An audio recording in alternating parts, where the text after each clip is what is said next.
Iya, itu dia. Sehat terus ya, Pak Bagir. Assalamualaikum. Ustaz, oke Bapak. Bantu dong, ini Agung bro, apanya? Bikin aja. Oh, Iya. Orang besar itu tanda tangannya dikit aja. Siang hari ini kami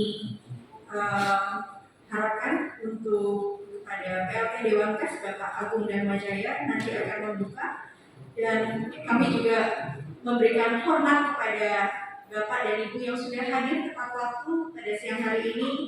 Di sini ada Bapak Bambang Harimurti, Bapak Sato, Pak Imam, ada Bu Janet, lalu Bapak dan Ibu sekalian yang sudah hadir tepat waktu. Kami ucapkan terima kasih siang hari ini sudah hadir di sini. 81 gitu kan, dengan catatan tulisannya yang hari ini kemudian dibukukan. Terima kasih Prof. Bagir sudah berkenan, dokumentasi bukunya berkenan dibukukan. Mbak Wina, teman-teman senior yang menginisiasi buku ini bisa terbit, tentunya buat kami ini menjadi penting karena bicaranya sangat rigid dari persoalan problematika pers, kualitas demokrasi, konstitusi, undang-undang ITE, bahkan yang terbaru RUU KUHP.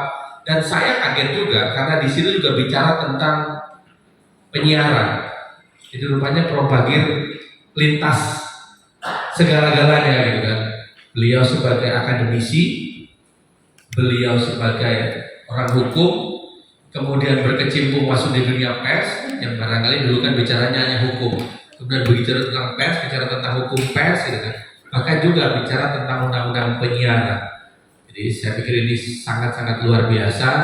Hikmahnya buat kita semua tentunya Dewan Pers dengan konstituen, seluruhnya masyarakat pers, masyarakat umum bisa paham betul bahwa yang menulis ini, kalau kata Bang Wina, bukan kaleng-kaleng, artinya pelaku betul gitu kan. Jadi sekali lagi kami terima kasih Bro atas kesediaannya. Kami begitu cerita akan dibukukan agak khawatir juga gitu, Prof. Bagir tidak berkenan gitu kan. Malah tadi Mas Bambang Harimurti mengingatkan juga kalau memang boleh ini bisa jadi e-book gitu kan di webnya Dewan Pers Pak Wina, Prof. Bagir.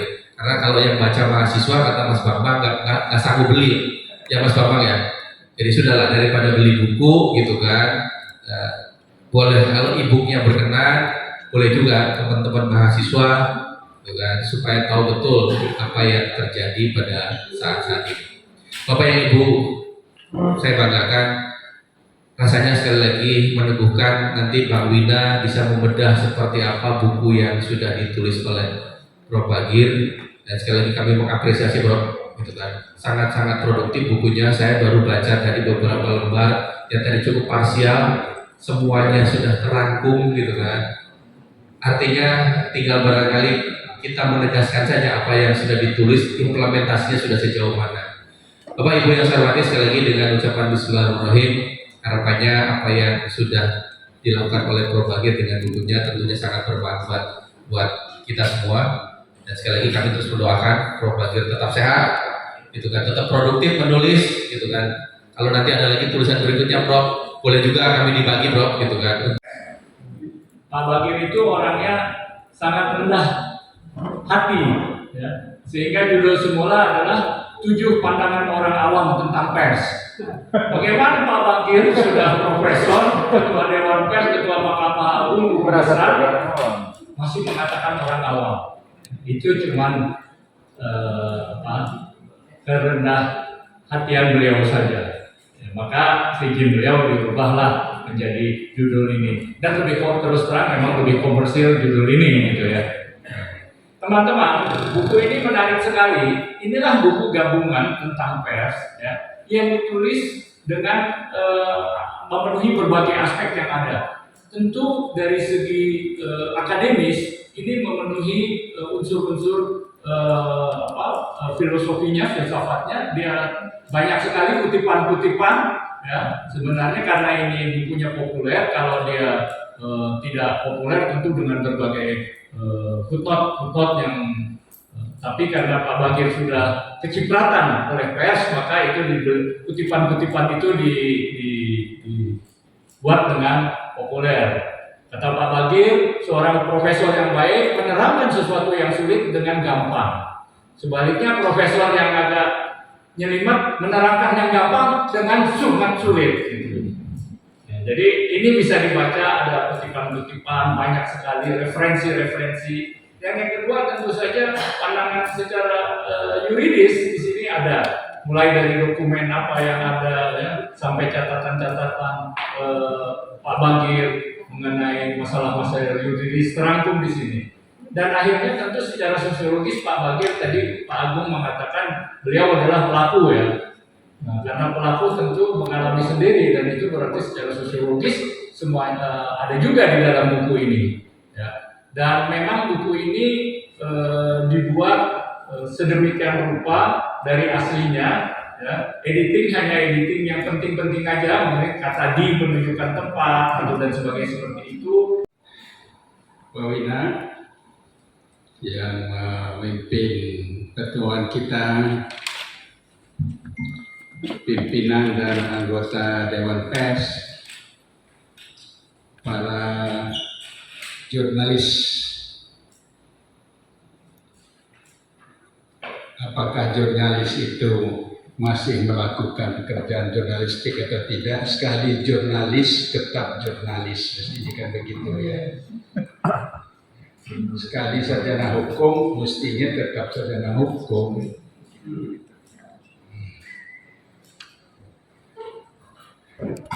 Saya ingin menyampaikan terima kasih yang sedalam-dalamnya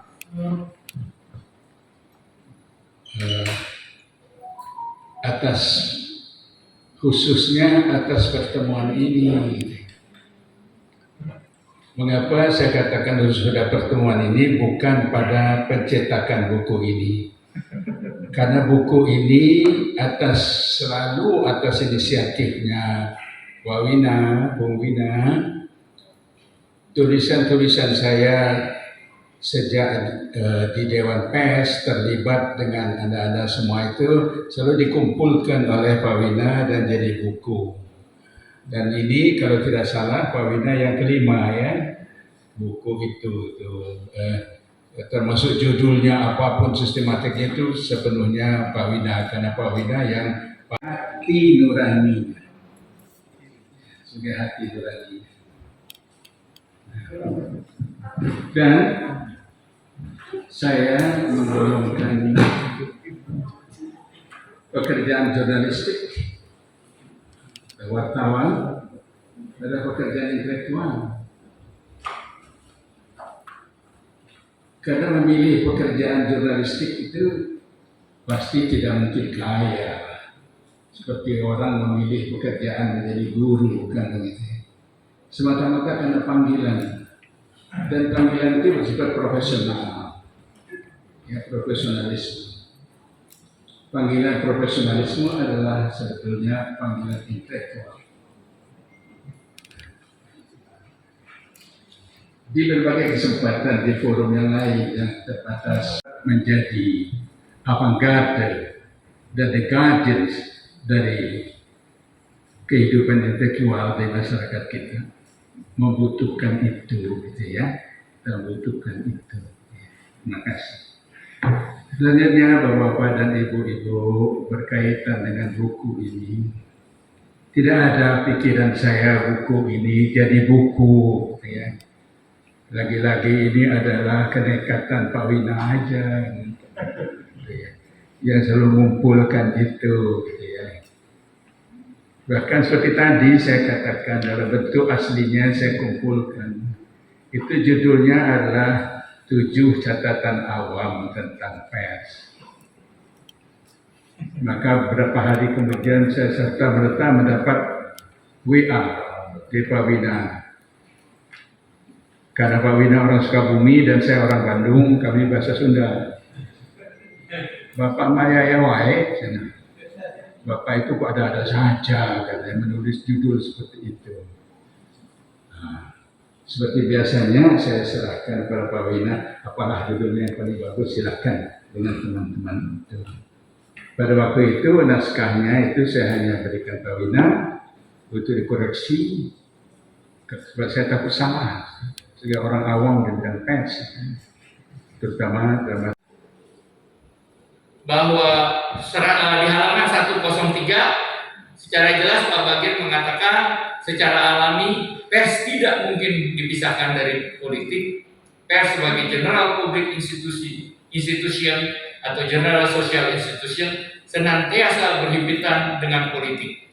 Ya, jadi tidak mungkin pers dipisahkan dengan politik. Bahkan tadi kutipan pertama, pers adalah jiwa dari politik itu sendiri. Baik teman-teman, tadi izin Pak Bagir mengutip ya, dari buku Pak Bagir sekedar sebagai bahan untuk tambahan informasi kita untuk berdiskusi. Ya, silahkan saya tanya, kita langsung aja tanya jawab Pak Bagir, nggak usah pakai termin. Siapa yang mau bertanya silahkan tanya aja. Ini mumpung ada Pak Bagir dan mau kita acaranya adalah acara yang santai gitu ya. Balik pandangan juga boleh, kritik juga boleh kalau ada Pak ya.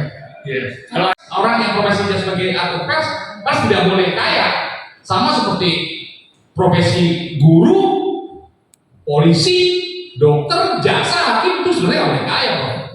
Jadi mereka begitu mati masuk surga, karena yang diperjuangkan adalah kemanusiaan dan keadilan, kan begitu, Bro. Jadi demikian. Terima kasih sementara itu. Terima kasih Pak Bagir. Intinya adalah Pak Bagir tadi mengutip Syahrir, mengutip lain-lain, tetapi kenapa Pak Bagir tidak mengutip Tan Malaka? Itu aja Pak. Soal hubungan antara Tan Malaka dengan dan lain-lain dengan substansinya rada tidak, memang agak susah di sebagainya. Udah puluhan, udah banyak itu ya. Banyak. Jadi bukan pertama, jadi nanti bukan yang kedua harapannya, tapi kalau ada buku yang selanjutnya ke-6 dan sebagainya. Dan untuk memahami konstruksi berpikir Pak Bagir, nanti baca buku 1, 2, 3, 4-nya ya. Supaya lebih ini ya. Dan tadi kalau disebut perjuangan, kalau di dalam buku ini jelas sekali Pak Bagir mengatakan peranan dan fungsi dari pers. Silakan Pak Bagir untuk menanggapi. zaman kolonial itu ada yang pers yang memang persnya pemerintah gitu ya. Tetapi saya tidak mau melihat pers pemerintah. Bagi saya wajar saja gitu ya, ada pers pemerintah yang mencari pembenaran atau menjelaskan tentang polisi pemerintah.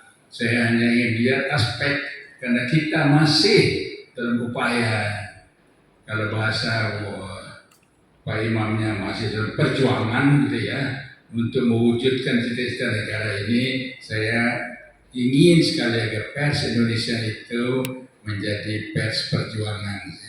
Tidak apa-apa bahwa kita tidak semua yang unsur yang dilakukan oleh establishment itu salah atau apa. Kita sampaikan sikap kita dengan baik ya. Itu tatanan demokrasi juga, itu satu demokrasi. Tidak berarti kalau tidak setuju harus dengan cara-cara yang di luar tatanan yang baik, tidak begitu ya. Saya ingin mendorong agar pers kita itu, apakah dia berada di dalam menyokong pemerintah atau tidak, tapi dia tetap memperjuangkan sesuatu. Ada cita-cita, ada ideas gitu, yang akan diperjuangkan itu, dan berpihak saran itu sekedar saran saja. Tapi jangan kembali kepada macam orde baru, kalau orde lama Pak ya,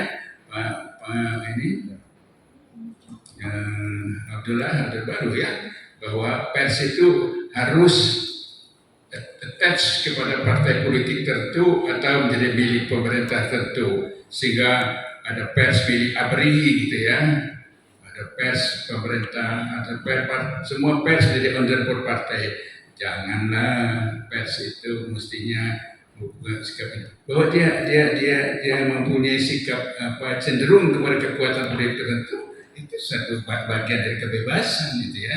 Di Amerika juga begitu, di negara-negara maju juga begitu, dia punya kecenderungan misalnya kecenderungan kepada liberalisme, kecenderungan pada konservatifisme, kecenderungan pada sosialisme, silakan aja gitu ya.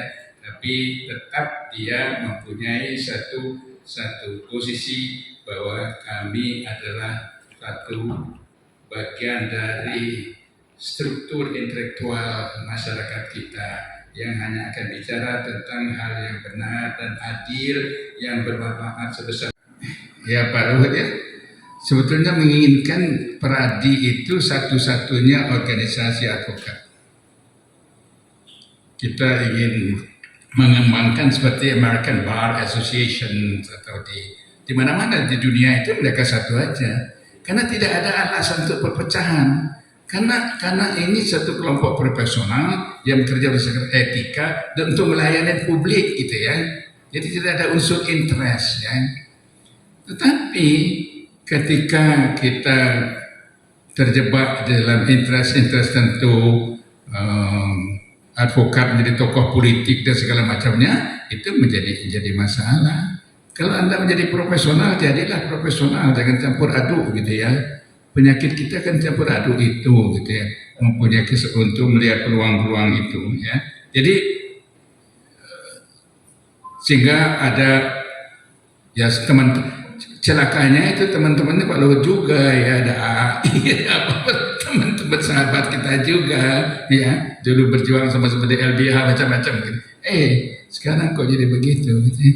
Karena kita tidak berpegang pada prinsip ini, ikatan profesional yang harus menjunjung etika. Kewajiban itu keluar kita tidak boleh. Mestinya tidak ada organisasi lain di luar Peradi ya. Karena itu sebetulnya direkomendasi diharapkan oleh undang-undang dan itulah model yang dipakai di negara-negara yang lain. Misalnya disebut American Bar Association tadi gitu. Atau di Kanada jadi satu, Australia satu juga ya. Kira-kira begitu gitu. Saya berpendapat begitu Pak Luhut ya. Jadi kita ya, melemahkan diri sendiri itu seperti menurut saya. Kira-kira gitu Pak Bina. Terima kasih. Sekarang Pak Bagir, Peradi ada 4 ya Pak Luhut ya.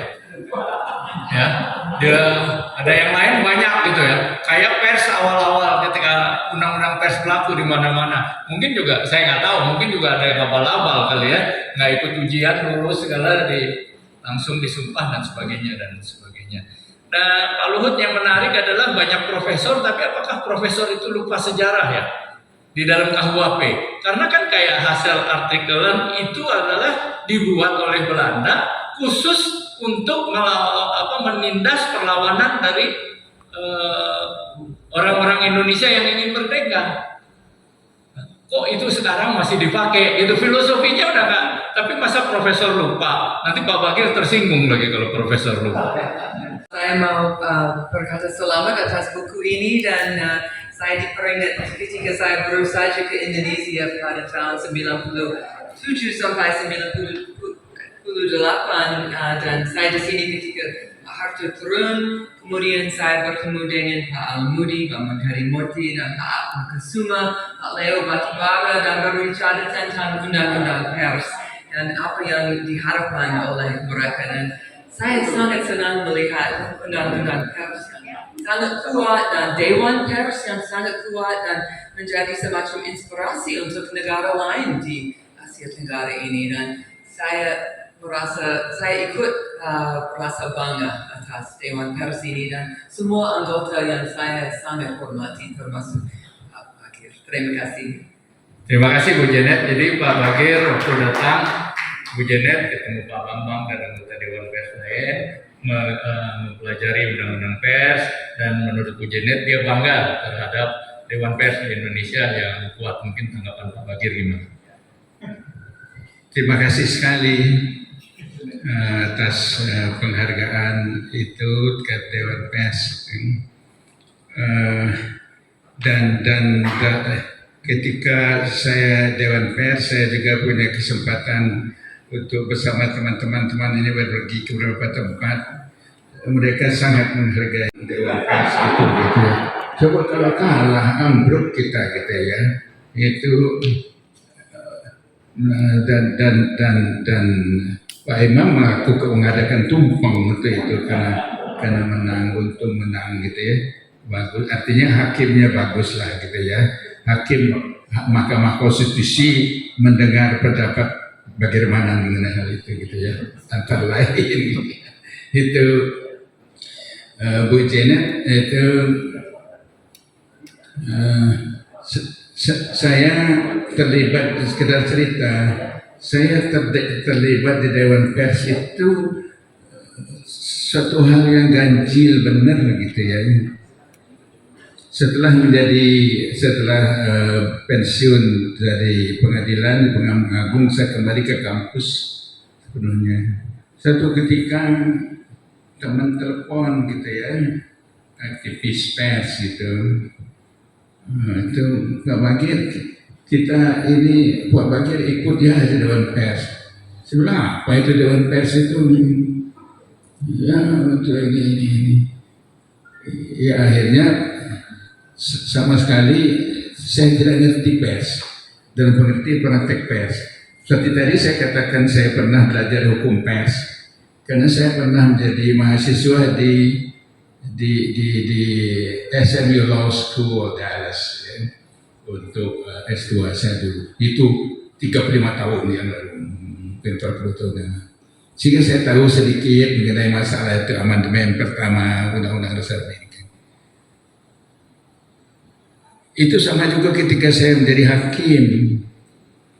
Ketika Presiden Abdurrahman Wahid mengumumkan saya yang diangkat, saya diserbu oleh wartawan. Pak Bagir mau mengerjakan apa sebagai hakim?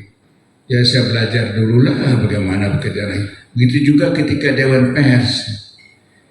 Ketika ini saya belajar dulu dari Pak Abdullah Alamudi, dari Wina, dari BHM, dari semuanya. Apa sih urusan kalian ini? Tapi karena ini soal kemerdekaan pers dan itu karena berkaitan dengan freedom, maka itu bagian dari studi saya gitu ya. Karena saya adalah mengambil studi bidang hukum tata negara konstitusi yang justru hal itu. Jadi keterlibatan saya soal itu dan saya senang sekali karena teman-teman sampai saya sudah berhenti dari Dewan Pers tahun 16 ya berhenti. Ya, jadi sudah 8 tahun yang lalu saya masih sering diajak oleh teman-teman ini.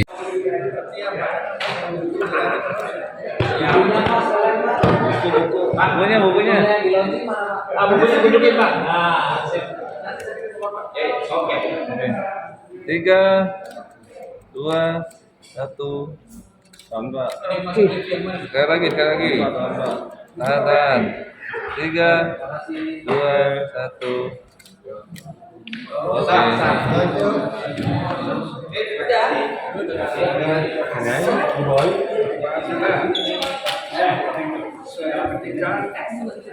Yang ini tuh namanya doorstop.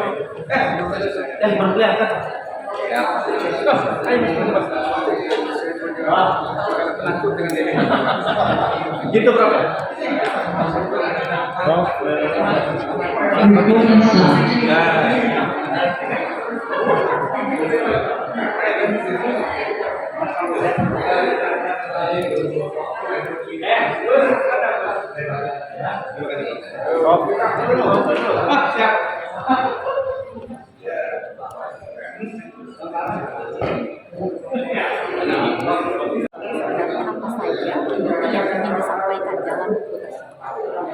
Ya, buku itu ditulis ada yang tulis untuk diskusi tertentu, ada yang karena saya melihat ada berbagai isu, misalnya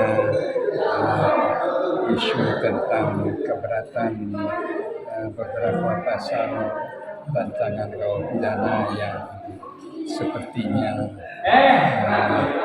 lebih membatasi kemerdekaan pers misalnya. Ada juga yang suatu gagasan aja, misalnya menegaskan bagaimana peran pers dalam penghidupan pemerintahan di daerah otonom daerah. Jadi itu kadang-kadang itu. Tapi inti hadapan saya pertama pers harus tetap menjalankan peran historisnya bukan sekedar seperti saya katakan bukan sekedar sebagai lembaga informasi tapi dia Apa saja yang ingin disampaikan dalam buku tersebut? ya buku itu ditulis ada yang tulis untuk diskusi tertentu, ada yang karena saya melihat ada berbagai isu, misalnya isu tentang keberatan beberapa pasal rancangan kawal pidana yang sepertinya lebih membatasi kemerdekaan pers misalnya. Ada juga yang suatu gagasan aja, misalnya menegaskan bagaimana peran pers dalam penghidupan pemerintahan di daerah otonom daerah. Jadi itu kadang-kadang bukan itu. Tapi inti hadapan saya pada pers harus tetap menjalankan peran historisnya. Peran historisnya bukan sekedar seperti saya katakan bukan sekedar sebagai lembaga informasi tapi dia dalam satu diskusi minggu-minggu yang lalu saya katakan ini bukan hanya kita prihatin tapi lebih prihatin kita sedih sekali ya, tapi sedih sekali. Tapi di lain pihak kita tidak bisa juga membuat pengadilan menjadi tidak berarti. Tidak bisa juga membuat pengadilan itu adalah pilihan bagi negara hukum, bahkan pilar tatanan demokrasi.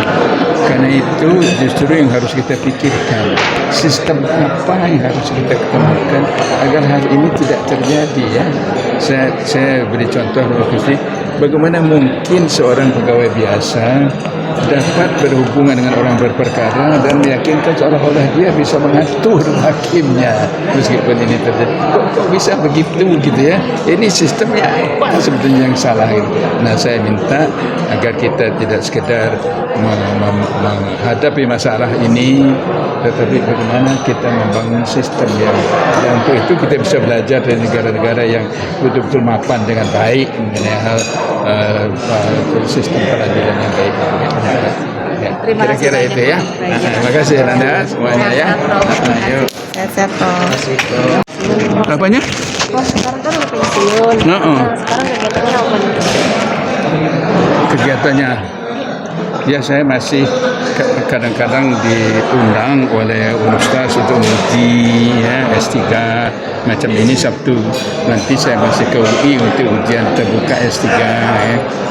Dan saya memberi kuliah umum gitu. Dan sekarang untung juga sistem kuliah umum dengan jarak jauh ini memudahkan juga ya. Saya tidak harus pergi kemana-mana gitu, cukup di rumah gitu. Itu kegiatan saya yang rutin adalah saya tetap membaca dan membaca catatan gitu ya. Itu saya menulis gitu ya. Kadang-kadang saya tulis misalnya untuk pers gitu ya. Untuk ini aja tidak untuk publikasi apa-apa tapi untuk teman-teman aja gitu ya, biasanya itu ya. Dan tentu saja karena kita makin dekat menghadap Allah ya beribadah aja gitu. Berarti rutin pergi kajian ya sekarang tuh. Ya enggak juga lah ikut paling saya kalau diundang diskusi apa ya. Tapi menjadi kebiasaan saja sejak masih muda sebagai guru, sebagai dosen, saya kalau mau diskusi saya buat persiapan tidak datang begitu aja gitu ya. Karena itu saya masih harus membaca gitu ya. Kira-kira gitu ya. Nah, ya. Ini satu lagi Prof. Satu lagi ya Prof ya. Sekarang kan ada usulan rekayasa kasus pasal penghinaan jadi fitnah, itu gimana Prof? Pasal apa? Pasal penghinaan jadi fitnah. Jadi apa? Pasal penghinaan jadi fitnah. Oh, fitnah. Ya, itu gimana tanggapannya? Ya itu antara fitnah dengan penghinaan itu memang juga bagaimana membedakannya gitu ya. Tapi menurut saya kalau itu pejabat publik, udahlah ya. Seperti tadi saya katakan, jangan jadi pejabat kalau kamu nggak mau di ini orang gitu ya. Kecuali kalau itu sudah merusak gitu ya. Saya dulu kenyang dapat fitnah juga gitu. Saya boleh minta kontaknya nggak? Saya tidak pernah hafal.